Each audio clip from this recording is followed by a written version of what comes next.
The combat simulation chamber hummed with electromagnetic fields as Orla stepped onto the training platform. Her armor caught the overhead lights, dull, scratched titanium composite plating that looked ancient compared to the sleek photon-reflective suits worn by her classmates at the Interstellar Defense Academy. "Is that thing even certified?" sneered Kalen, a Martian cadet whose father served on the colonial fleet. His armor shimmered with adaptive camouflage panels. "Did you dig it out of a museum?" Laughter rippled through the observation deck. Orla's jaw tightened, but she said nothing. Her fingers traced the worn insignia on her chest plate, a circular emblem with 12 stars surrounding a blue sphere. Most of the cadets wouldn't recognize it. Why would they? The Terran Defense Force had been disbanded 20 years ago after the treaty. Daniel watched from his position near the equipment lockers. Unlike the others, he wasn't laughing. The dark-haired boy from Europa had seen enough retrofitted gear on the outer colonies to know that functionality mattered more than appearance. But even he had to admit, Orla's armor looked like it belonged in a scrapyard. Instructor Vex, a towering Centaurian with 4 arms and silver-streaked skin, activated the holographic interface. "Today's exercise tests your armor's defensive capabilities against simulated weapons fire from the Kael'thar uprising." His multifaceted eyes swept across the cadets. The Kael'thar used directed energy weapons that could penetrate standard military shielding. Your armor's AI must adapt in real time, or you fail. The simulation began. One by one, cadets entered the chamber. Most lasted between 40 and 90 seconds before their shields overloaded, and the system declared them casualties. Kalen managed 2 minutes, his expensive armor cycling through defensive protocols before finally succumbing to the relentless barrage. Then it was Orla's turn. She walked into the chamber with the kind of calm that came from experience, not bravado. The moment the simulation activated, the air filled with crackling energy bolts, brilliant blue streaks that would have been lethal in reality. Orla didn't run.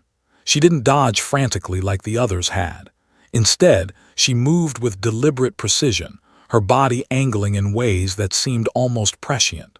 Her armor didn't shimmer or shift like modern adaptive tech. It simply absorbed hit after hit, the dull plating glowing briefly at each impact point before cooling. 30 seconds, 1 minute, 2 minutes. The observation deck fell silent. At 3 minutes, Instructor Vex's expression changed. His eyes narrowed, studying the readouts on his console. At 4 minutes, he stood up, all 4 hands moving rapidly across the holographic controls. "Impossible," he muttered. Daniel leaned forward, watching Orla move through the simulation. There was something different about her technique. Not the flashy combat styles they'd been taught, but something older, more efficient. She was using the environment, the angle of incoming fire, even the split-second delays in the simulation's targeting systems. At 5 minutes, the simulation automatically escalated to maximum difficulty. Energy bolts came from every direction, a storm of lethal force that should have overwhelmed any single combatant. Orla dropped to one knee, and her armor's surface suddenly rippled. For a moment, Daniel could have sworn he saw the titanium plating rearrange itself, forming temporary projections that deflected incoming fire at precise angles. At 6 minutes and 43 seconds, the simulation ended, not because Orla had failed, but because she'd survived the entire scenario. The chamber fell silent. Even the automated system seemed stunned. Instructor Vex descended from the observation deck, his footsteps echoing in the sudden quiet. He approached Orla slowly, studying her armor with an intensity that made the other cadets uncomfortable. "Remove your helmet," he said softly. Orla complied. Her face was flushed from exertion, dark hair plastered to her forehead with sweat, but her eyes were steady. Vex circled her, examining every detail of the armor. His hands trembled slightly as he reached out to touch the chest plate, fingers tracing the faded insignia. When he spoke again, His voice carried a weight that silenced any remaining whispers. "This is Mark VII Terran combat armor," he said. "Manufactured between 2287 and 2291. They only produced 12,000 units." He looked up at Orla. "Where did you get this?" "It was my mother's," Orla replied quietly. "Your mother?" Vex's multifaceted eyes seemed to pierce through her. "What was her name?" "Captain Sarah Chen. She served in the TDF's 5th Expeditionary Fleet." The name hung in the air like a ghost. Several of the older instructors in the observation deck stood up. Daniel saw recognition flash across their faces, followed by something that looked like fear. Vex took a step back. When he spoke, it was loud enough for everyone to hear. Sarah Chen commanded the defense of the Procyon system during the Fracture War.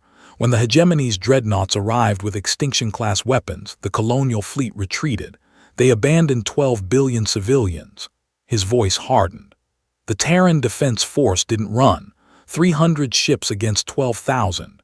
They held the line for 16 hours, long enough for the evacuation transports to escape. Daniel felt his stomach drop. The Fracture War. Every cadet knew the basics. A conflict 30 years ago that had nearly torn humanity apart, fought between Earth's forces and the colonial hegemony over independence and resources. But the specifics were classified, buried under layers of reconciliation protocols and historical recontextualization. The Mark VII armor, Vex continued, was designed by Dr. Yuki Tanaka, Earth's premier military engineer.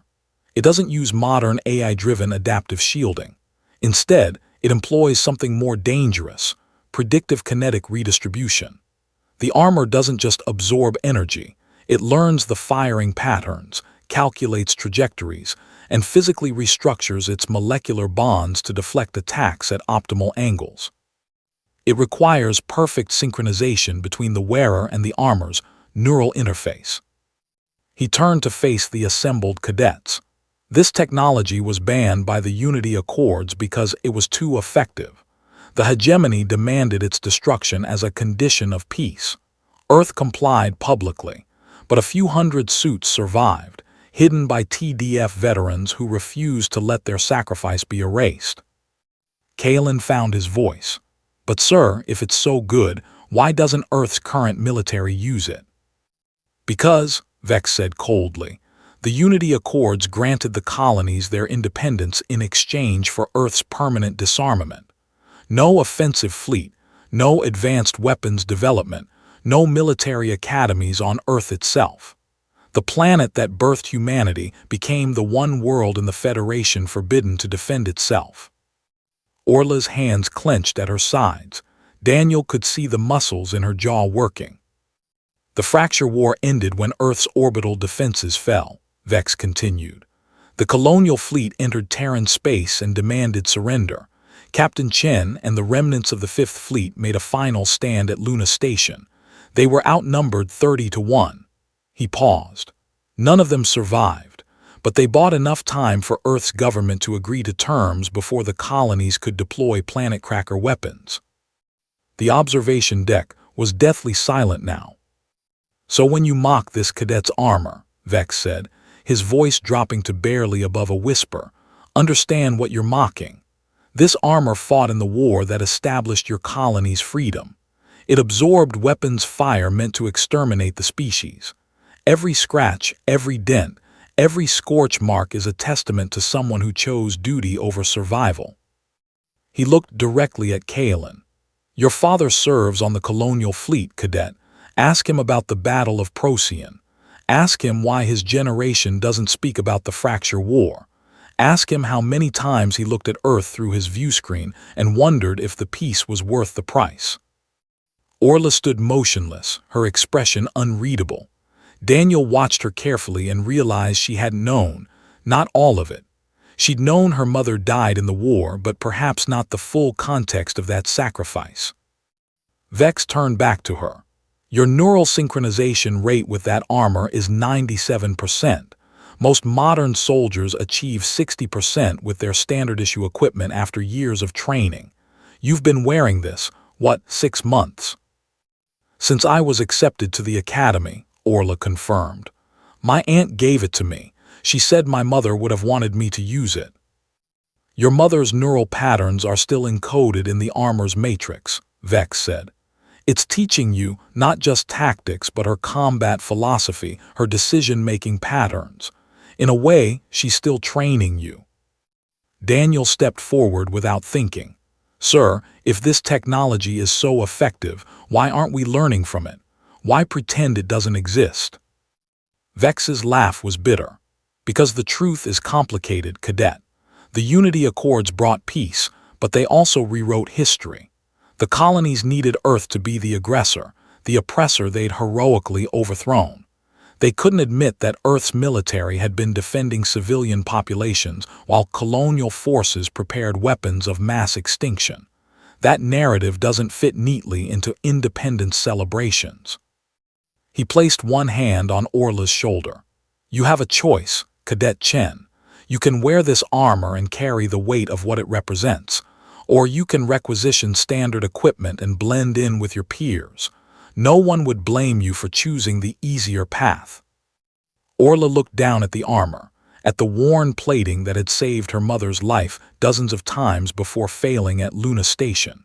She thought about the 12,000 suits manufactured, the 300 ships that held the line, the billions of lives saved by people the galaxy had chosen to forget. I'll keep wearing it, sir, she said quietly. Someone should remember.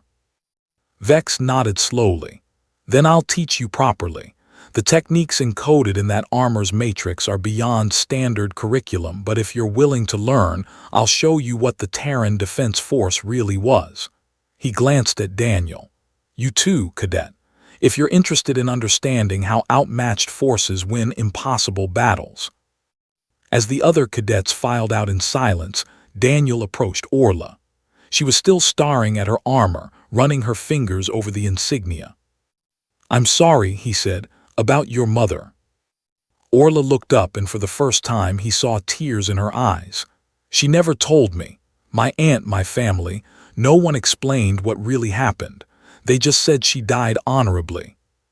She did, Daniel said firmly, and now everyone in this academy knows it. Outside the combat chamber, the galaxy spun on, colonies thriving in their independence, Earth rebuilding in quiet isolation, history books telling sanitized versions of brutal truths. But in that moment, in a training facility orbiting Jupiter, 3 people stood united by a simple acknowledgement that the price of peace should never be the erasure of sacrifice. Orla sealed her helmet back on, the neural interface humming to life. Through the armor's systems, she could almost feel her mother's presence, steady, determined, unafraid. Again, she said to Instructor Vex, I want to run the simulation again. Vex smiled, an expression that transformed his alien features into something almost proud. Then let's begin. Your mother's generation taught the galaxy what Earth was capable of. Perhaps it's time we reminded them. The simulation chamber powered up once more, ready to test the limits of armor forged in humanity's darkest hour, and the young woman brave enough to wear it into an uncertain future.